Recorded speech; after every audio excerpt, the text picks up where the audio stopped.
Do you guys ever wonder what the purpose of stretching is? Listen, I'm a runner, I lift weights, I always do a warm-up, including some stretching, but in the form of a dynamic fashion.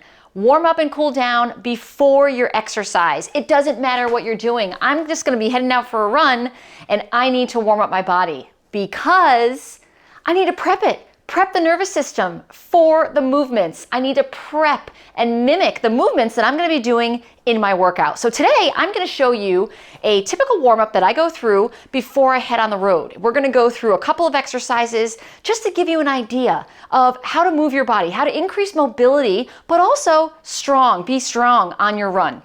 And I'm gonna have other videos going forward to work on how to stretch and warm up for your squats, your deadlifts, any kind of HIIT workout or kettlebell workout, you name it, you gotta do it. It doesn't matter how old you are, what your fitness level is, you gotta warm up because you wanna mimic those movement patterns of what you're gonna do for that workout. So let's get started. Now, always I like to warm up my body with a little bit of cardio and to get the heart rate up. So I'm just gonna do a couple of movements in place, just starting off with some jumping jacks. Now, there's nothing wrong with warming up on a treadmill or just going for a little jog outside. But just do it for about 5 to 10 minutes and then stop and do your dynamic movement patterns. You'll not only increase the range of motion around the joints, but you are going to have fewer injuries and get better results from your workouts. All right, so now we're just gonna jog in place and just really mimicking what you're gonna do on the road. And it doesn't have to be anything aggressive. You're just trying to get the heart rate up, just trying to create a little more heat in the body. Okay, now we're just gonna go crisscross. Crisscross. I'll add the arms like a crisscross jack.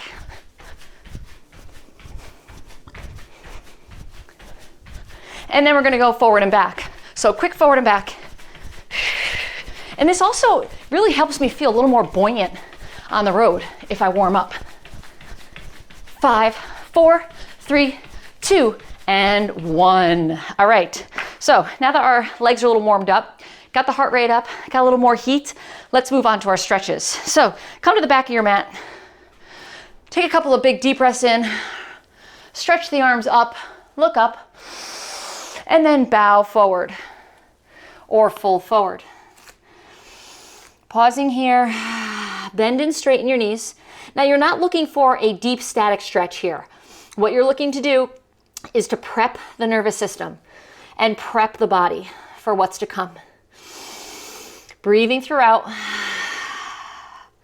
And then start to walk out, coming to high plank.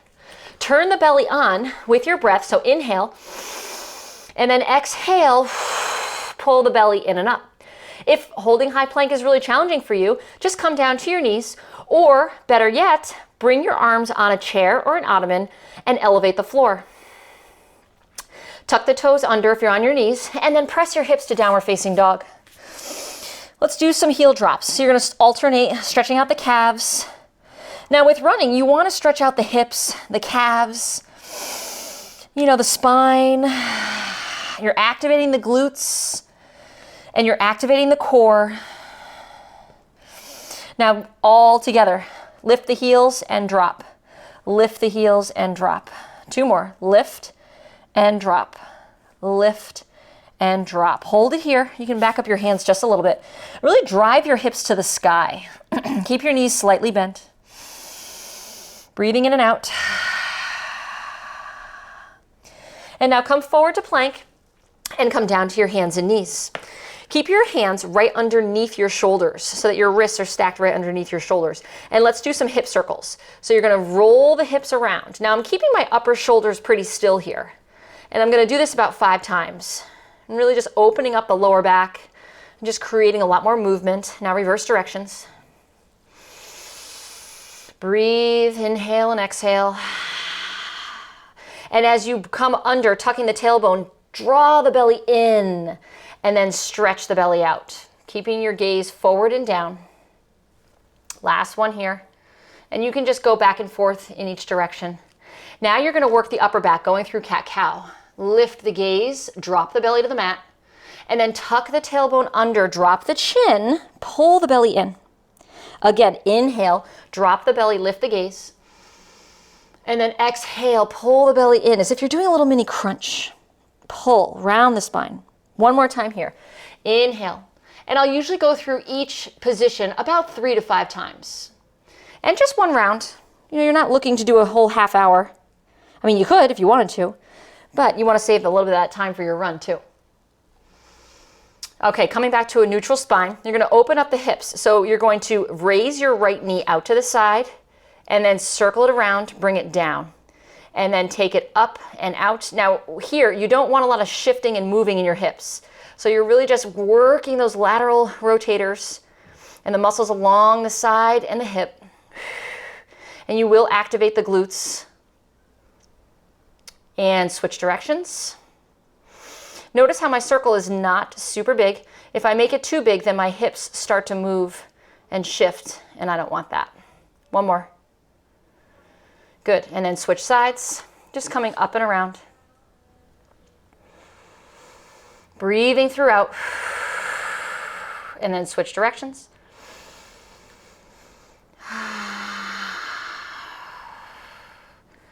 Trying not to arch the back, and then come back down. Now we're going to come down onto our forearms. We're going to activate the glutes by taking your right heel up to the sky for a nice glute extension. Squeeze the glute. I'm flexing the glute as I press my heel towards the sky. You'll also feel a little opening in through your hip flexor. And I'm going to do 10 reps. Squeezing the glutes as much as you can. Now you can do this with bent knee or straight leg. I'm just demonstrating bent knee. Now there's a lot of different variations for mobility work, and it doesn't have to be super structured. You just have to make it applicable to your workout so that it mimics the exercises you're about to do. One more time. Good. You can sit back into a child's pose, stretching your arms. It's more of an active child's pose. Reaching your fingertips long in front. And then move it right over to the other side.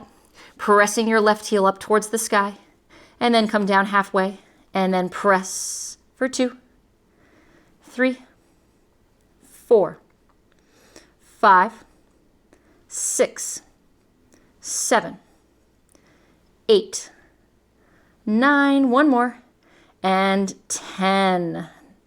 Sit back on those heels, stretch it out.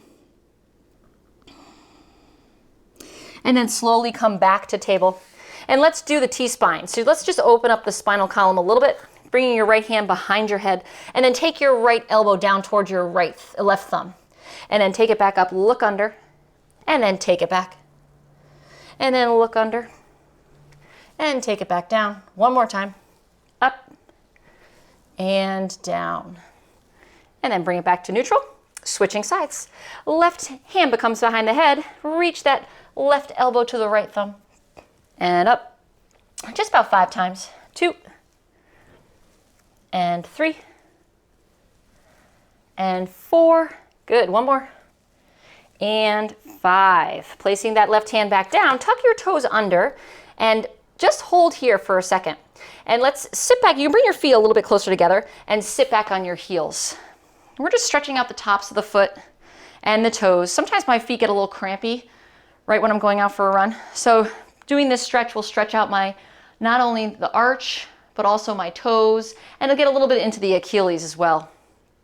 Nobody wants plantar fasciitis. So you gotta make sure that you're stretching your calves, your ankles, and the arches. Good, bringing your hands back down, keep your toes tucked under. Now press your hips back to downward facing dog. Holding here, really getting that good stretch in the calves.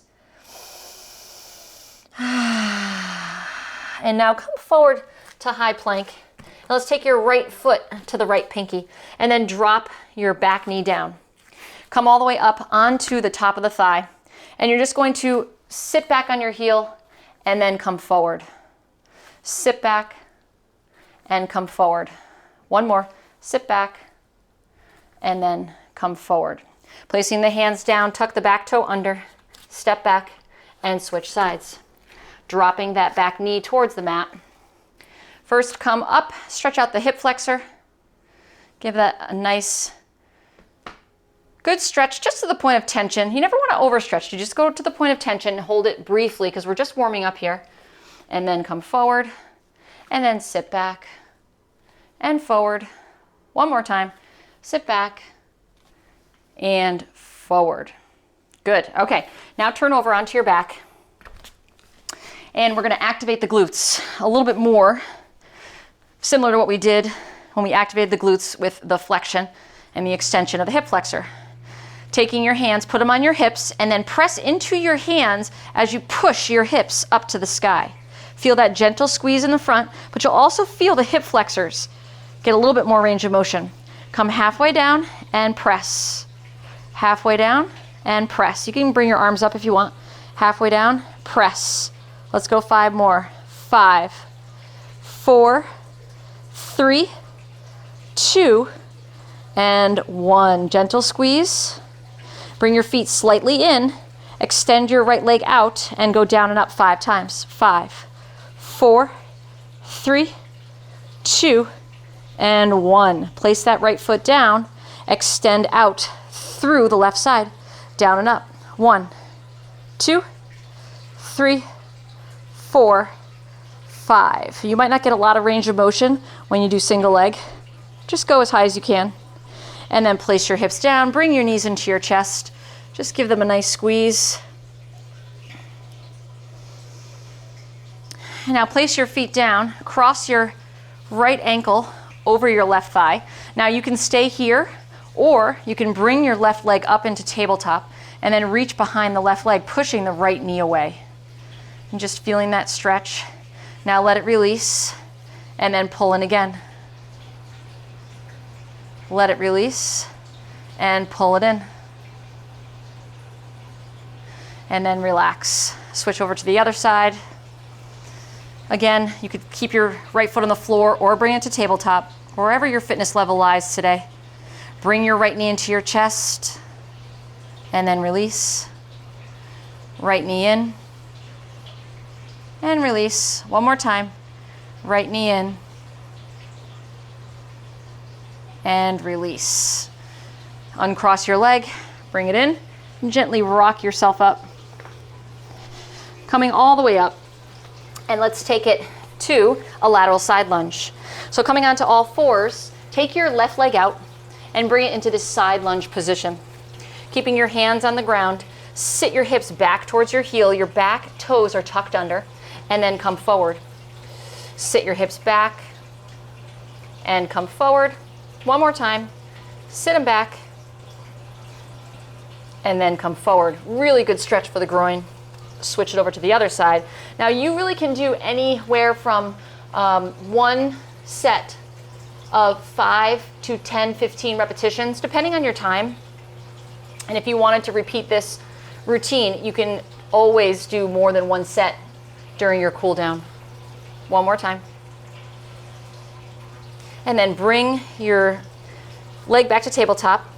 Tuck your toes under and press your hips up. And then slowly walk your hands back to your feet. Curl your vertebrae, so you're going to articulate your vertebrae one at a time, coming up nice and slow. And then taking the shoulders back and down. And we're going to do a couple of things standing, and then you'll be finished. So I like to do these crossover stretches just to get the hamstrings and the IT band. So I'm going to take my left leg and I'm going to cross it over my right and then fold forward. Come up, uncross, and then fold forward. Again, come up, cross, fold forward, and then I'm going to go back the other way. I will say that doing these exercises before and after my run, really you'll set yourself up for fewer injuries, and the running will just feel so much better. Okay, facing the back of your mat, so you're going to face the front, but coming to the back, you're going to pull your knee up and in. These are called knee hugs. So I'm just going to walk with my knee hug. Walk all the way down to the top of the mat. And you're just pulling your knee up and in. If you want to pull it over towards the left armpit, you'll feel the stretch in the outside hip. And then up and over. Good. Now, depending on the distance you have, you can go longer and do 5 or 6 per side. Now we'll get into the quadriceps, muscles on the front of the leg. Take your heel to your butt. Now if you need to hold on to something, just grab a chair or a table. And what you're doing is you're keeping your knee close to each other and you're pushing your tailbone under so you can feel that stretch in the front of the hip. Now if you need to put your foot on top of a chair because you don't have the range of motion in the knee bend, then just put your foot on the chair, but make sure that you tuck your tailbone under so you can feel that stretch right in the front of the thigh. And one more on the other side.